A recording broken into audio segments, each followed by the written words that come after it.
ठीक है, तो थैंक यू कल्पना बेटा। हाँ, सवाल था हमारा कि अगर fx plus Y by two बराबर fx plus f y by two दिया हुआ है, हाँ, तो f dash x f dash zero exist कर रहा है, वैल्यू -1 है, f0 1 है तो f2 क्या होगा? निर्मित का आंसर है सर -1। बेटा तुम आंसर तो सही दिए हो, -1 इज द राइट आंसर।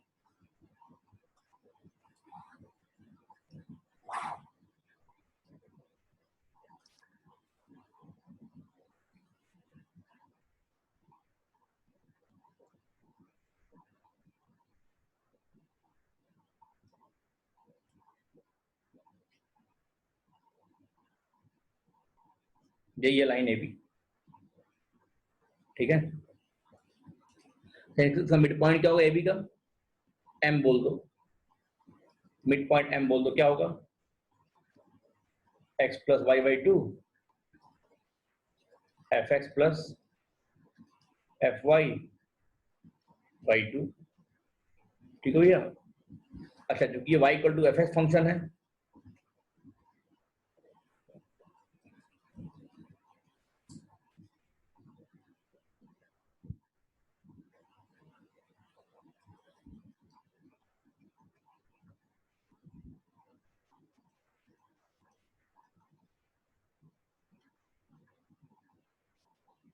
ये x एक्सिस है, y एक्सिस। अच्छा, अगर इस कर्व पे बात करें, मान लो पॉइंट P है, तो अगर x कोऑर्डिनेट ये है x plus Y by two, तो y कोऑर्डिनेट क्या आएगा? f of x plus Y by two. बोलो सहमत हो क्या? इस बात से सहमत हो? इस कर्व पे जो पॉइंट आएगा वो ऐसा आएगा, तो y equal to f x है ना, तो x को अगर y ले लोगे तो ये y आपका एफ वाई बन जाएगा, x को x रहने दोगे तो y आपका एफ एक्स ही रहेगा, x को अगर x plus Y by two ले लोगे तो f of x plus Y by two हो जाएगा, ये पॉइंट P पे आएगा। अच्छा, और ये लाइन क्या है? ये कॉर्ड है, इसका मिड पॉइंट हमने ये ले लिया। अच्छा, एक बात बताओ, ये P और ये मान लो ये कोई नाम है इसका L मान लो, है, ये M है, ये N है, तो जो PL है वो ML से बड़ा है ना, जो हाइट है PL मतलब height of the curve from x axis at point P is PL का लेंथ हल्का सा बड़ा दिख रहा है ना, PM M नीचे ही आ रहा है, बोल नहीं रहे, इतना बड़ा है, PL हाइट पे है, PL की ऊंचाई ज्यादा है, लेकिन y की वैल्यू सेम है ना? हाँ बेटा, fx प्लस y की वैल्यू सेम है। कहाँ सेम है? सर m और p का कोऑर्डिनेट सेम है ना?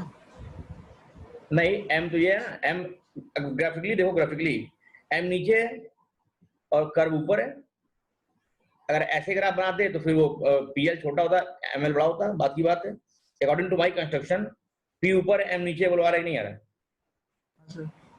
तो इसका मतलब x एक्सिस से जो M की हाइट होगी वो छोटी होगी ना, x एक्सिस से P की हाइट बड़ी होगी। बोलो ठीक है, बोल ही नहीं रहे हो, ठीक है? कोई रिलेशन नहीं समझ आता। क्या होगा बेटा? x plus Y by two और फिर f x plus f y by two, ये रिलेशन एक बार बताइए। हम रिलेशन बता ही नहीं रहे, ये तो दिया हुआ सवाल है। हम कह रहे हैं कि अगर एक कर्व ले लो, उस पे A और B दो पॉइंट ले लो, एक x एक्सिस x है, एक बार x एक्सिस y है, तो y equal to fx function रहा होगा तो x पे fx मिलेगा, y पे fy मिलेगा, यहाँ तो कोई दिक्कत नहीं। अज्यूम कर रहे हैं ना physical y equal to f x, मान लिया कोई कर्व है, अननोन कर्व है बेटा, वैल्यू मालूम नहीं है, तो हमने y इक्वल टू fx मान लिया। अब हमने कहा कि A और B का मिड पॉइंट M मान लो, तो मिड पॉइंट थ्योरम क्या होगा? x1 plus x2 by two, y1 plus y2 by two, यही होता है ना? हाँ सर।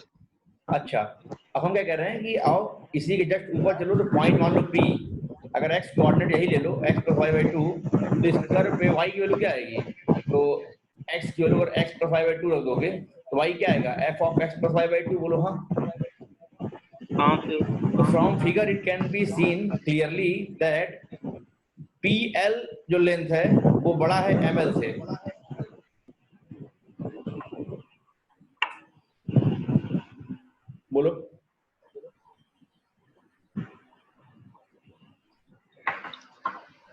हाँ सर। बच्चे यहीं अटक जा रहे हैं। हम क्या कह रहे हैं यार, ये जो हाइट है पीएल, ये बड़ा न है, एमएल छोटा है बेटा। देखो ये हाइट एमएल है और पीएल बड़ा है। सर आपकी वॉइस एको हो रही है सर, दो बार। सबकी हो रही है। किसी ने अपना वो ऑन किया है, सबको पहले म्यूट कर लो अपने आप को। अब देखो नहीं आएगा। हाँ सर अभी ठीक। हाँ। हम कह रहे हैं बच्चों, क्या पीएल ग्रेटर देन एमएल है? इस बात में बहुत कठिनाई है, आप लोग समझ में आई है? ये इतना हाँ, कठिन सर, समझ आ इतनी गया। कठिन बात जो है वो समझ में आया तुम लोग को? आ गया सर। अच्छा, मैंने कहा बैठ के भी डिराइव करोगे। तो पीएल है क्या? पीएल मतलब यही है हाइट, वाई कोऑर्डिनेट क्या है? F x plus Y by two. Greater than क्या है? According to my figure. हाँ, अकॉर्डिंग टू फिगर। तो एमएल क्या है? एमएल मतलब हाइट, तो वाई कोऑर्डिनेट क्या है इसका? वाई कोऑर्डिनेट ये है f x plus f y by two. हमारे हिसाब से ये मिल रहा है, लेकिन सवाल में क्या बोल रहा है? इक्वल है। अगर ये हाइट इक्वल, इसका मतलब पी को मूव करना पड़ेगा एम की तरफ। पी को मूव कहाँ करना पड़ेगा? एम की तरफ।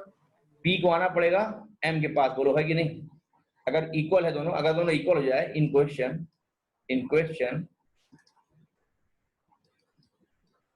F x plus Y by two equal to, ये मैं आपको थ्योरेटिकली भी कराऊंगा, अभी मैंने इसको कॉमन सेंस करा रहा हूँ। हाँ, in question this equal to this given, it means P moves to M, point P को M पे मूव करना पड़ेगा, पॉइंट P को M की तरफ मूव करना पड़ेगा।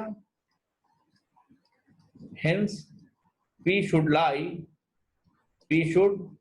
lie on the line AB। क्या कहते हो? P जो है लाइन AB पर लाई करेगा। बोलो आ रहा है कि नहीं आ रहा? हाँ, P सर। जो है लाइन AB पर लाई करेगा। अगर P लाइन AB पर लाई करेगा, इसका मतलब ये कर्व कैसा है? कर्व बल्कि कर्व नहीं, बल्कि स्ट्रेट लाइन है। स्ट्रेट लाइन है। ये कर्व क्या है? स्ट्रेट लाइन है। हाँ, it implies y equal to f x is a straight line. क्योंकि ये पॉइंट P भी ए बी पे लाई करके, इसका मतलब ये कर्व है ही नहीं, ये क्या है? स्ट्रेट लाइन है। तो स्ट्रेट लाइन है तो y कैसा होगा? y आपका होगा, y मतलब एफ एक्स। ये फंक्शन होगा कैसा? फंक्शन आपका होगा ए एक्स प्लस बी टाइप का। फंक्शन कैसा होगा? लीनियर होगा ना, ए एक्स प्लस बी टाइप का होगा। ए बी निकालना है बच्चों, ए बी निकालना है। हम कह रहे हैं f0 दिया हुआ है ना, f0 कितना है? 1। तो f0 कितना आएगा? a इंटू 0 प्लस b बराबर 1, मतलब b बराबर 1 आ गया। और f डैश x निकालो, क्या आएगा? इसको करो डिफरेंशिएट तो a आएगा। तो f डैश 0 कितना है? f डैश 0 है 1, मतलब a बराबर 1, मतलब a बराबर 1। तो आपका फंक्शन क्या बन गया? फंक्शन बन गया आपका ax प्लस b, मतलब x प्लस 1। a भी तो 1 हो गया ना, तो x प्लस 1, यही फंक्शन बन गया। यही फंक्शन बन गया आपका। गड़बड़ है कि सही है? ठीक है। गड़बड़ है, गड़बड़ है। एफ डैश 0 तो -1 है ना, एफ डैश 0 तो -1 है ना बेटा। वही तो सोच रहे। हाँ सर। तो सही है, बताना चाहिए ना। तो एफ डैश 0 कितना है? -1, मतलब a बराबर कितना है? -1। a बराबर -1 और b बराबर 1। मेरा एफ एक्स क्या होगा? एफ एक्स हो जाएगा ए एक्स प्लस बी, मतलब -x plus 1, -x plus 1, F x हो जाएगा। हमसे f2 पूछा है, f2 मतलब -2 प्लस 1, और अब f2 कितना हो जाएगा? -1। This is the answer. f2 हो जाएगा -1, दिस इज द आंसर। एक बार देखो, तो ये था मेंटोस जिंदगी, नहीं कहो ग्राफिकल तरीका बोल दो, कोई मेंटोस नहीं था, दिमाग बहुत लगा है। तो मेंटोस में दिमाग लगता ही है, हाँ, लेकिन फिर भी जल्दी हो जाएगा अगर समझ में आया तो। इसको लिख लो, आपको भी और शेयर कराता हूँ, थ्योरेटिकली कराता हूँ। वहाँ से लाइन का इक्वेशन बनाया, वहाँ से बता दीजिए। लाइन का इक्वेशन जहाँ -x + 1। कब, ये फिर से बोलो, तेज से बोलो। जैसे बोलो बेटा। माइनस एक्स प्लस वन आएगा।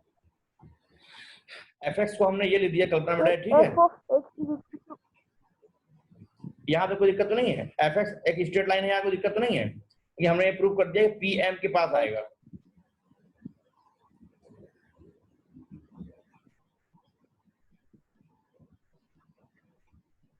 पॉइंट पी एम पे आ जाएगा, इसका मतलब कर्व क्या है, स्ट्रेट लाइन ही है।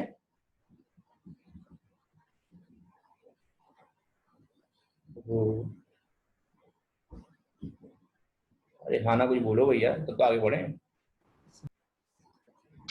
हाँ। उसका नेटवर्क देख ले काम सर। कर वो वाला पॉइंट कैसे सर, जैसे m का पॉइंट तो मिड पॉइंट थ्योरम से निकल गया, और कर्व हाँ। का पॉइंट कैसे आया?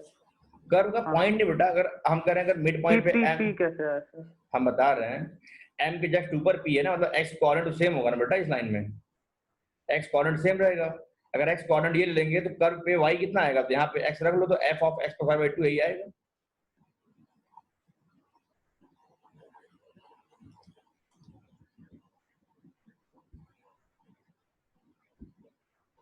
अच्छा अच्छा, येलो कलर वाला एक्सप्लेन कर दे रहे हैं। वरुण समझे क्या? P कैसा है? P आना वाला आसान था ना बेटा, इसी के ऊपर ना P है। इस पूरे लाइन पे x कोऑर्डिनेट सेम होगा ना, यहाँ भी x की वैल्यू क्या है, x + 5/2।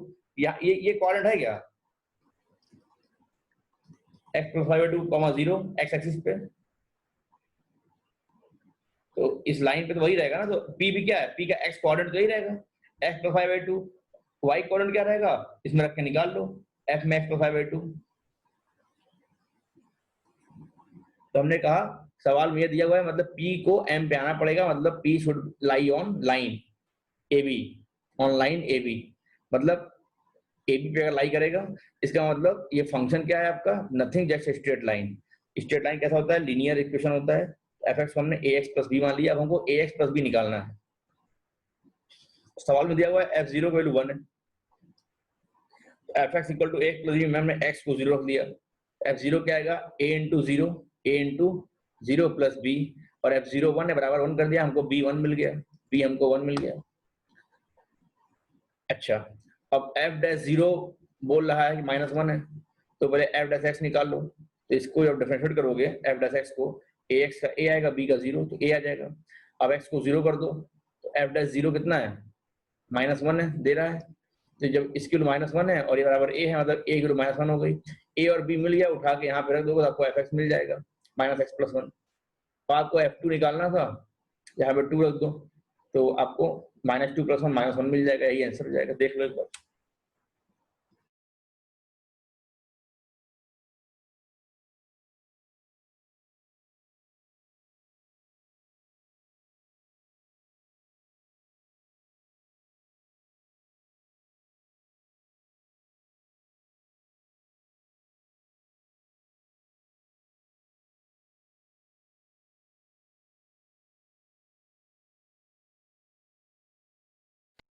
हो गया सर।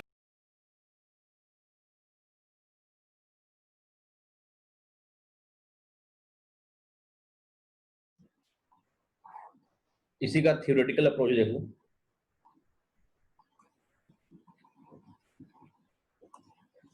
इतना टाइम तो नहीं लगना चाहिए सवाल में, इतना टाइम लग गया। बेटा समझ में आया कि नहीं आया, मुद्दा तो ये है, यहाँ रुका हुआ है। समझ में आया तो अच्छी बात है। तो हम कह रहे हैं अल्टरनेट सोल्यूशन देखो। सर इक्वेशन ऑफ कर्व से नहीं होगा, इससे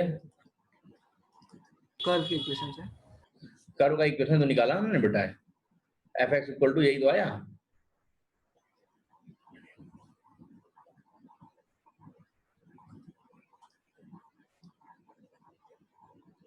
चलो अल्टरनेट सोल्यूशन देखो, तो ये दिया हुआ है f में x + y/2 बराबर fx fy/2, ऐसा दिया हुआ है। अच्छा, हम क्या कह रहे हैं कि x को रिप्लेस कर दो 2x से, y को रिप्लेस कर दो 0 से, मतलब x को 2x लिख दो, y को 0 लिख दो, तो ये आपका आ जाएगा 2x + 0/2, f में 2x, f में 0/2, तो आपका fx आ जाएगा f2x प्लस एफ 0 बाई 2, 2 इधर भेज दो, 2 इधर आ जाएगा। ठीक है भैया, तो यहाँ से आपको क्या मिला, यहाँ से आपको मिलेगा F of 2x minus 2fx बराबर माइनस एफ 0। ठीक है, F 0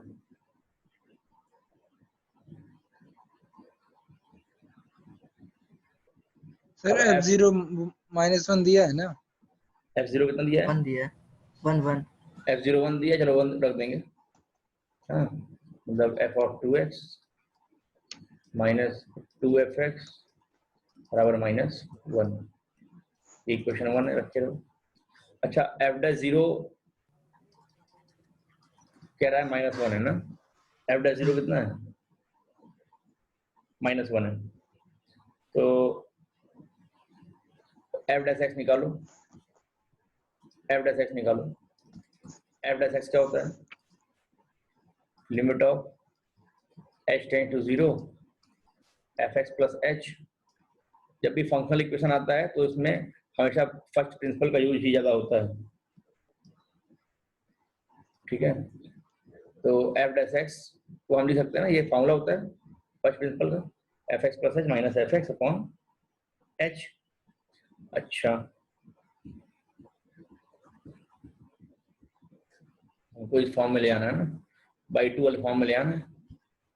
limit of h tend to 0, इसमें सोचना पड़ेगा आपको, 2 से मैं मल्टीप्लाई डिवाइड कर देता हूँ। तो इस फॉर्म में आ गया, इस फॉर्म में आ गया, माइनस एफ एक्स है ही अपॉन h। तो limit of h tend to 0, तो इसको हम इस फॉर्म में लिख देंगे। क्या लिख देंगे इसको? f of 2x plus f of 2h upon में 2 आ जाएगा। ये प्रॉपर्टी मैंने यूज कर लिया, और अपॉन में h है। ठीक भैया, तो क्या आएगा यहाँ से? Limit of h tend to 0 f of 2x f of 2h minus 2fx और अपॉन में 2h आ जाएगा।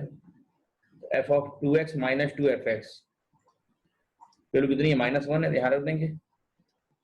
Limit of h tend to 0 f of 2h minus 1 upon में 2h, ऐसा हो जाएगा। हाँ, तो ये क्या है? h टेंड टू 0 पे क्या बन रहा है? ये f0 माइनस 1 अपॉन 0 बन रहा है। ये कुछ नहीं है बल्कि यही तो f डैश 0 है, f डैश 0 यही तो है भैया। इसको हमने f डैश 0 कर दिया। ठीक है, f डैश 0 कितना है? f डैश 0 तो -1 आ रहा है ना, हाँ, और ये 0/0 नहीं हो जाएगा क्योंकि h की वैल्यू 0 पुट करते f0 -1 अपॉन 0 f0 + 1 दिया है ना। हाँ, तो f डैश 0 इसको लिख सकते हैं ना बेटा हम लोग। f डैश 0 क्या होगा? -1 है नहीं, वो तो बात। f डैश 0 को हम अगर फर्स्ट प्रिंसिपल लिखना चाहें तो लिख सकते हैं ना, f डैश 0। f डैश 0 मतलब क्या होगा आपका?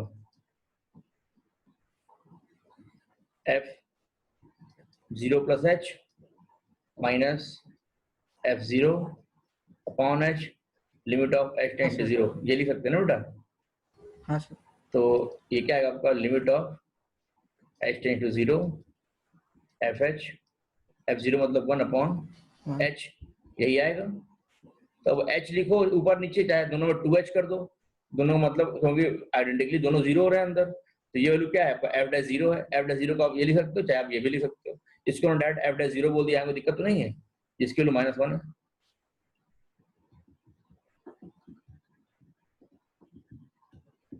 देख लो, कोई दिक्कत तो नहीं है। नहीं सर।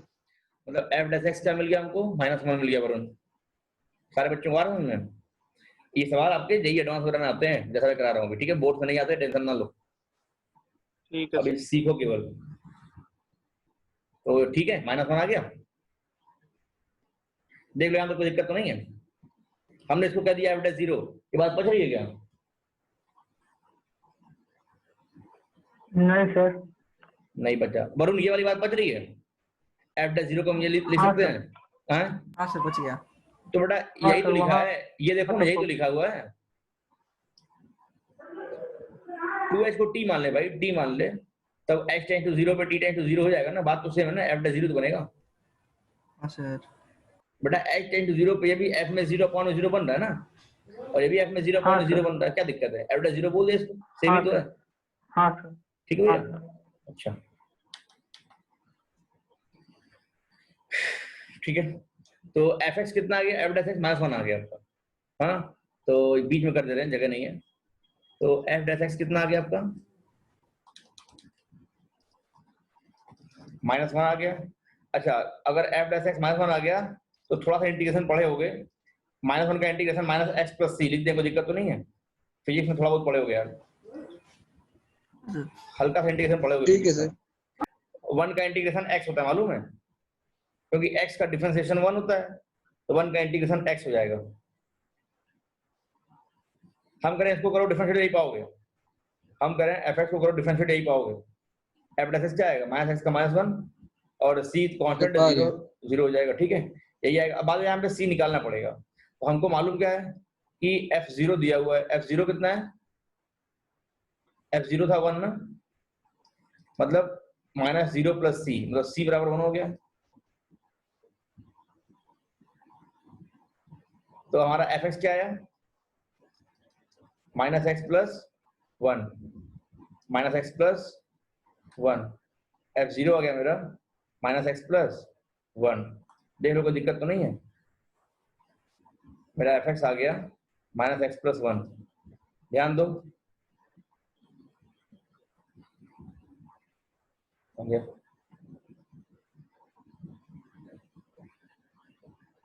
यहाँ भी यही पाए थे हम लोग, fx क्या पाए थे? -x + 1। ठीक, -x + 1 आ गया, तो f2 कितना होगा? f2 हो जाएगा -2 + 1, मतलब -1। This is the answer. ठीक है, -1, दिस इज द आंसर। देख लो, कोई दिक्कत तो नहीं है?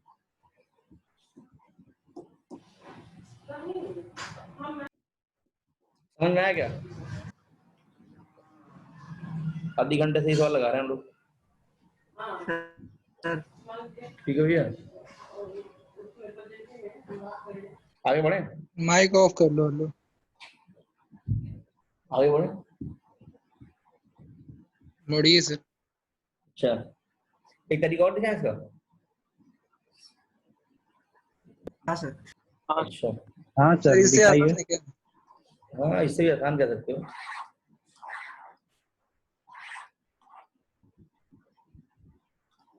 देखो, दिया हुआ है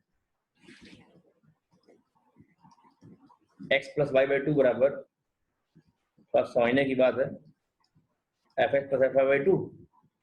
एक काम करो, दोनों की तरफ डिफरेंशिएट कर दो, differentiating both side with respect to x, y constant मान लो, treating y as constant, y as constant. ठीक है भैया?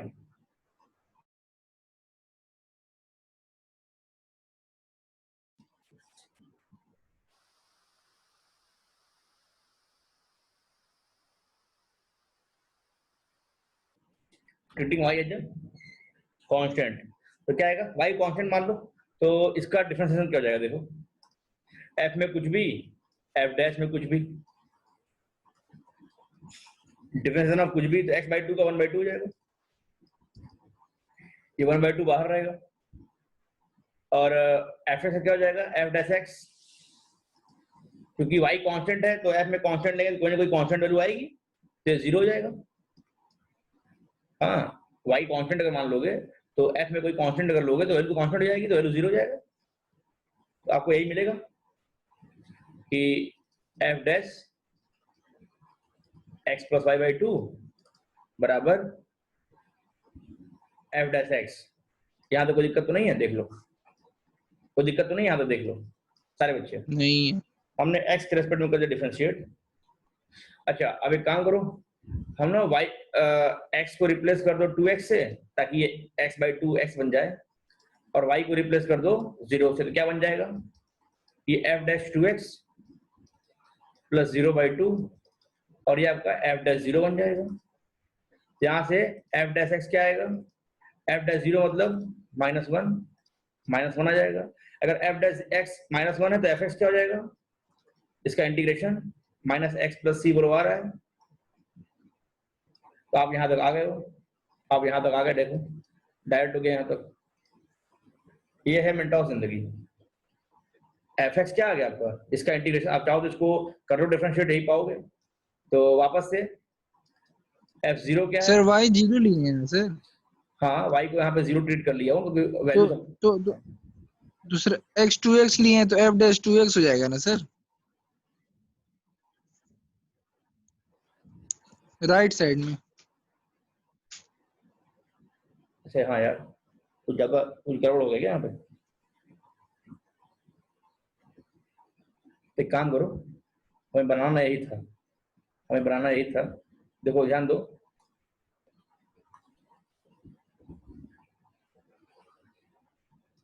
लिखो नहीं, ध्यान दो। एक काम करो, हमें यहाँ 0 करना है ना, तो x को 0 कर लो और y को 2x कह लो। अब क्या होगा, 0 + 2x/2 f'(0) आ गया, जो कि -1 था। तो ये f'(x) बराबर -1 अब आ गया बेटा।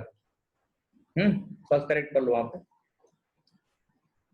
ठीक है, 2 कट जाएगा। y कांस्टेंट लेके चल रहे हैं तो y कांस्टेंट लेके चल रहे हैं, फिर भी यहाँ पे बदल सकते हैं। नहीं, तो डिफरेंशिएट करने के लिए मैंने कांस्टेंट लिया उसको, अब ये वैल्यू बनेगी y तो वही है, हाँ बेटा, वो वही y दोनों जगह है, तो फिर एक जगह y कांस्टेंट ले रहे हैं, एक जगह वैल्यू। देखो इस तरीके को हम लोग कहते हैं पार्शियल, हमने y कांस्टेंट माना है, y कांस्टेंट है नहीं, इसको कहते हैं हम लोग पार्शियल डिफरेंशिएशन, ठीक है, कि एक को कांस्टेंट मान के एक को कर दो डिफरेंशिएट, तो हमें डिफरेंशियल इक्वेशन मिला। ये क्या मिला हमको, ये डिफरेंशियल इक्वेशन मिला ये।